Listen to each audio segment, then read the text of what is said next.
সন্তানের মাথায় হাত রেখে 7 বার দোয়াটি পড়ুন, ফলাফল নিজ চোখে দেখুন।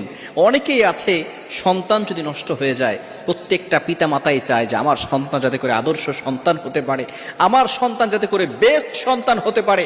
যত সন্তান আছে পৃথিবীর ভিতরে, যত বাচ্চা আছে, সকল বাচ্চা থেকে যাতে করে আমার বাচ্চাটা বেস্ট হতে পারে, আমার সন্তানের আদর্শ যাতে করে সুন্দর আদর্শ হতে পারে, এটা নিয়ে সকল পিতামাতাই কিন্তু চিন্তা করে। কিন্তু অনেক সময় দেখা যায় আমাদের সন্তানরা বিপথে চলে যায়, খারাপ পথে চলে যায়। সন্তানের মাথায় হাত রেখে যদি আপনি একটি দোয়া 7 বার পড়তে পারেন, আপনি আশ্চর্য হয়ে যাবেন ফলাফল দেখে। এই সন্তান খারাপ পথে হাঁটবে না।